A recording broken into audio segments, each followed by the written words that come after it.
make it big, when I make it big, when I make it big, when I make it big, when I make it big, when I make it big, when I make it big. Yes, it's your boy Donaldino the Don once again, and this is episode 2 of the music industry inside, where we give out information to upcoming artists. You know, if you're an upcoming artist, you just started music, this is definitely a show for you. You have friends that also do music, please holler at them, let them know they should subscribe to this channel and check out the videos, because we're talking everything music, man. We're talking everything music. Last week we were talking about recording, and today we are of course talking about mixing and mastering. I don't know much about that, so I decided, hey, let me holler at somebody who understands this very well. Yo, Cypress, take it away. Greetings, it's your boy Cypress aka Muprese from Freezy Starter the Beat aka FSDB. Today we're breaking down mixing and mastering. So I will be starting with the mixing process. So somebody would ask, what is mixing? Mixing is the part where we prepare the instrument. You mostly deal with your recordings and your instrument. So your recordings have to be really up to standard. They have to be 100%, because if they are not 100%, your mixing and your mastering is going to be a hard process. So you have to be happy with your recording first before you can initiate the mixing. So mixing is basically where you work with individual sounds, your monos, because when you record in mono, centered in the center, and when you mix, you work with the individuals, the mono. So you find the balance for all your mono sounds. So that is the mixing process for you. Let's say you have your instrument, you have to find the balance between the instrument and the voices. And that's just about it with the mixing.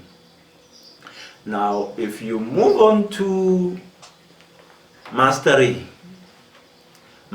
is where you take mono to stereo. So you are no longer working with individuals. Now we're working with two sides of the song, the left and the right. Hence, we say studio. So mastering is where you get to do most of the work. You polish the song. This is the final part. We're talking about the song. We're no longer talking about individuals and one side or the center.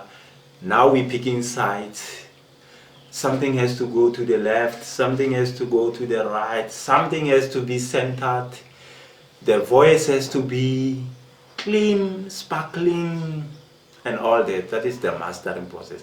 The balance was done in the mixing. You found the balance. Now we just creating space, creating the dynamics and the compressions and the limiting. We are actually making the song here.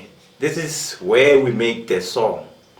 Mixing was just to ready the song. Now we make the actual song in the mastering process.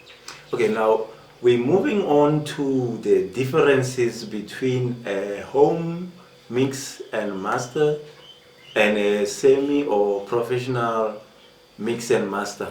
So the difference here is nothing much but software and hardware.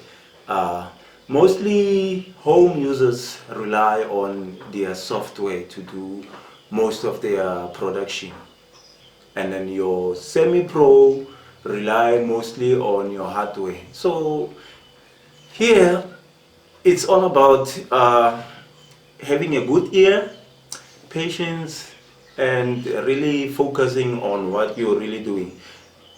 And once again, it is a little time consuming for the home producer or engineer as it is for the semi-pro or the professionals, because now the professionals have hardware and the home-based rely on software. So software requires you to work with individuals, because you can't really open all channels and add effects on the same time and still manipulate. So you have to work on individuals. And then whilst the semi-pros, because they have the hardware, they can just play the whole thing, the whole mix at once and manipulate everything at once, because you have all your equipment there. You have your filters, your compressors, your equalizers, and your other components. You have everything there. It's there. You can play everything from your mix and then twag everything there right away.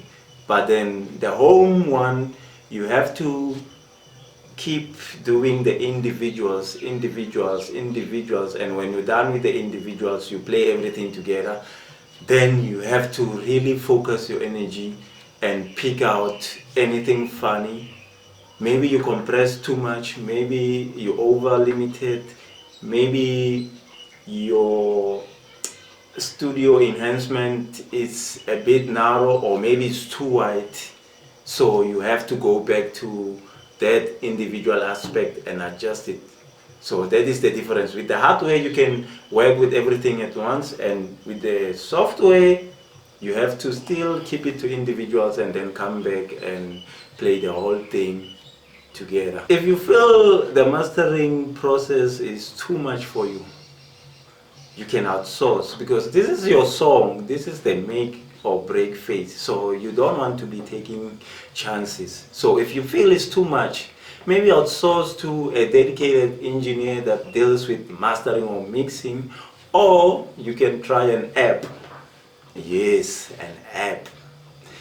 You can Google the apps. I know there's top 3 apps that are said to be good. You have Landr, Landr, and you have BandLab, and then you have Music Box. Those 3 apps are the top 3 apps that can help mix your songs. And if you happen to use these songs, these apps, please guys, upload one of your songs. You can tag us so that we can hear the quality. We are actually dying to hear something from an app, because this would be the biggest breakthrough of a century right now. With all that being said, I have to love and leave you. Shout out to the boy Dino for calling me and hooking me up with you guys, and I hope I'll see you sometime in the future. Peace. Yep. And there you have it, guys. You heard the man himself. What I liked is he said that if you are not happy with the recording, then do not start with the mixing and then mastering, because then this is your break or make, you know. So if you're not happy with the recording, just keep trying, keep doing it more and more until it becomes perfect, until it pleases your ears, until you love it, and then you now mix and master, and then now you have quality, you know, in your voice and then in the overall thing. You feel me? It is what it is. So yeah, if you do happen to be using the apps, or if you do happen to try the app, comment, let us know what's up, let us know, tag us, send us, you know, your song, or tag us on social media. Remember, we are at Blackish Blue Media on Instagram, we are Blackish Blue Media on Facebook, we are at Blackish Blue SA on Twitter. And please, man, don't forget to subscribe, don't forget to like, don't forget to comment, and don't forget to share the video. It is what it is, man. And then an advice that I want to give you before I leave, I'm in a rush, I gotta leave, let me get ready. An advice that I want to give you is that please, after everything is said and done, tell your producer or your engineer to mail the song to you. Or if you have 2 emails, use the other mail to send, you know, the song to the other mail. You'll thank me later. Sharp.